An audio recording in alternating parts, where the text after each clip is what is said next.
Hello everyone!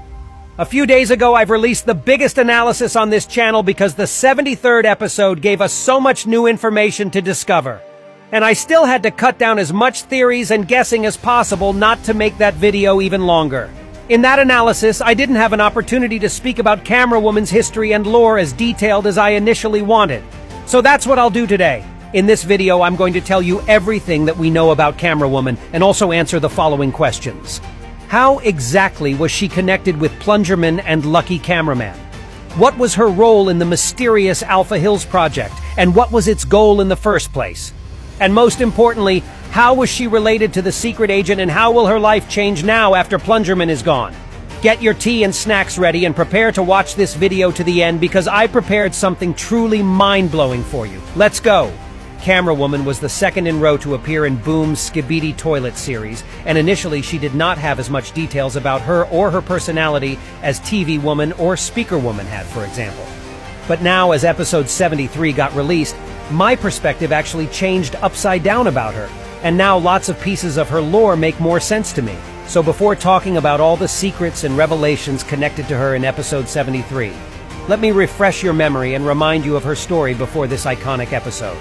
So she debuted in episode 52, just 3 episodes after TV Woman got revealed, and created a huge hype train about female characters representing every race back in the days of this series.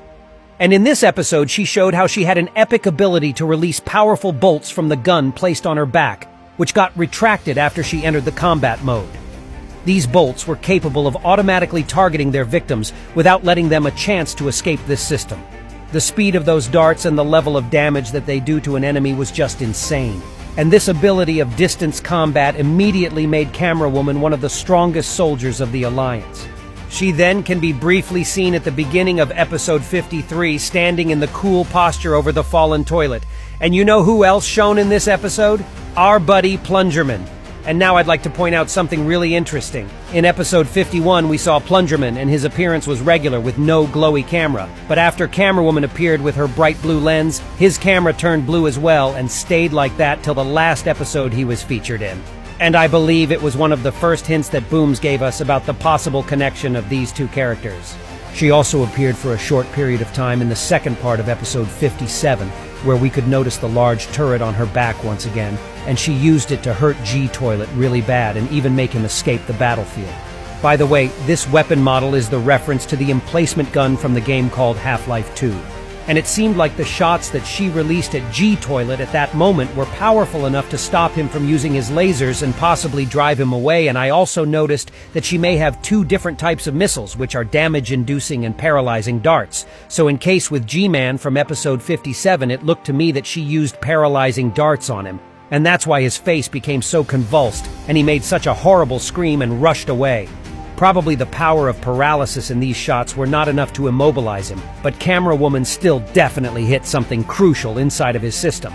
But aside from her fighting abilities, she became really remarkable in Skibidi toilet community due to her fashion and style as well. Her black trench coat is really cool, and also the way her camera head has 2 color modes. Blue for the state of peace and red for the combat is really refreshing to see because before that, we've only seen such bright colors on Titan Cameraman or PLUNGERMAN. And then we see her in episode 66, where she with the rest of iconic female squad cooks on the battlefield. And I noticed one crazy detail about her when PLUNGERMAN also landed next to them. Did you notice how she cutely moved her metal earpieces together when she saw him? Man, she really reminded me of a cat a little bit in this scene. And now, as we are aware of events of episode 73, I have no doubts that she has actual feelings towards PLUNGERMAN. And in that scene, she was clearly proud of him killing it on the battlefield. So now I am pretty sure that they could have been more than friends when they were people back in the 80s. Although it's not confirmed 100%, but I believe that Boom was hinting towards that for a really long time. And what do you guys think about that? Are they more than friends or not? And then, after a short appearance in episode 66, she was shown once again at the end of the first part of the 70th episode, where she's got some really nice upgrades. She appeared having 2 more guns on both of her arms, but we've got to see them in action only a few episodes later. And also later we could notice how she replaced the turret on her back with the mechanical blaster cannon. It still had an input targeting system, but the blasts of energy were much more powerful than darts. And this upgrade boosted her power a lot. So in general, I can say that in terms of strength, she is a bit weaker than other two of her female counterparts. But she was still considered to be one of the strongest warriors of the Alliance that gives a great support in the distanced fight. But till the 73rd episode, we didn't know much about her story or personality. We could feel in episode 52 that she knew Plungerman before, and that they are probably good friends. And the double thumbs up that she made was also really cute. But aside from that, not much was revealed to us about her. And that's why for some time she was the least popular girl in the Alliance. But everything changed in the iconic 73rd episode that took me almost 2 days to analyze, by the way. So please don't forget to subscribe to my channel if you like what I'm doing, because I work really hard to entertain you guys. Okay, but let's continue. So in this episode, the large layer of new information about Camerawoman's past was revealed to us, and how she and Plungerman actually knew each other for a really, really long time. And I guessed that besides Plungerman, she was also familiar with such faces as Mecha Cameraman Scientist, Lucky Cameraman, and the Secret Agent himself. But I'll talk about him specifically later in this video, so watch it to the end, not to miss anything important. So what is this mysterious project that Camerawoman aka Kathy was working on together with Plungerman aka Dave, and possibly with Mecha Scientist and Lucky Cameraman as well? Unfortunately, we don't know their real names yet, but I believe that more details will be revealed later in the series. So in my analysis of episode 73, I suggested that Group C worked on the project with opening the mysterious gates. And after that gates got opened, we saw a beam of blue light entering the room, which was fenced off from the characters with the glass shield. So I immediately thought that it's possible for that gates to open some sort of special way between different universes or even worlds.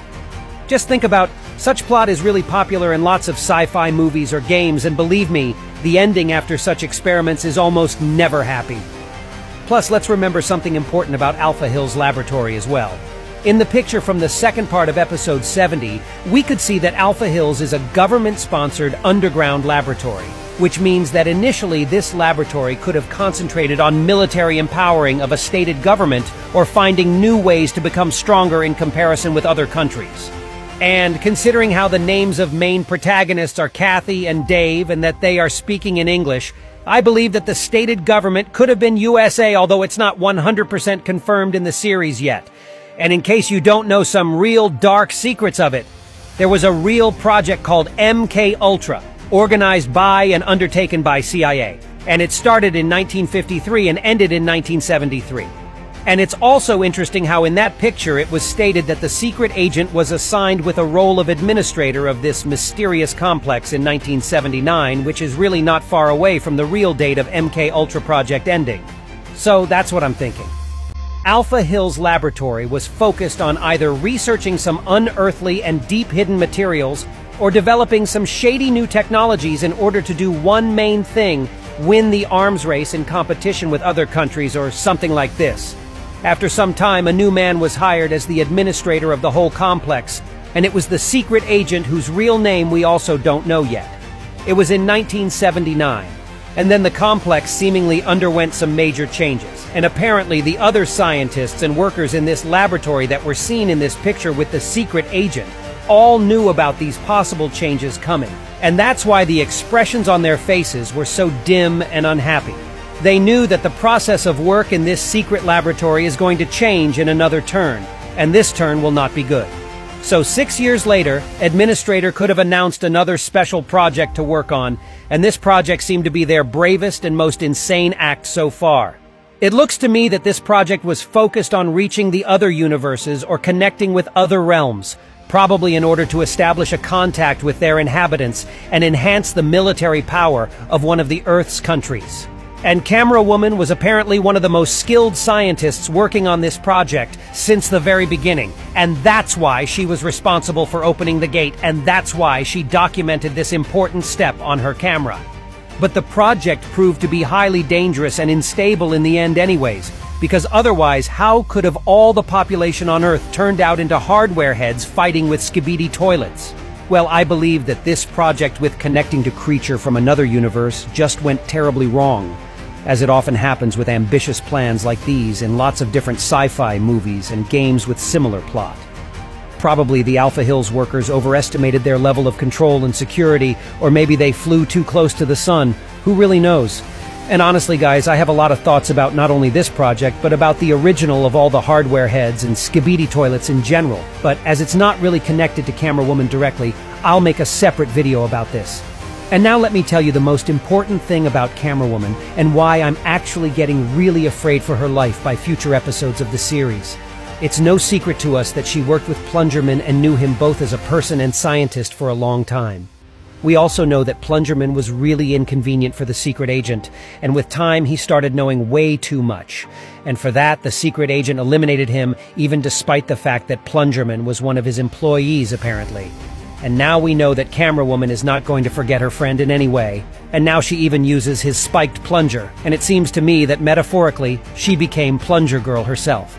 And in episode 73, we could notice how now the secret agent watches her directly, which is super creepy. What if he's planning to eliminate her as well sooner or later because now she knows too much too?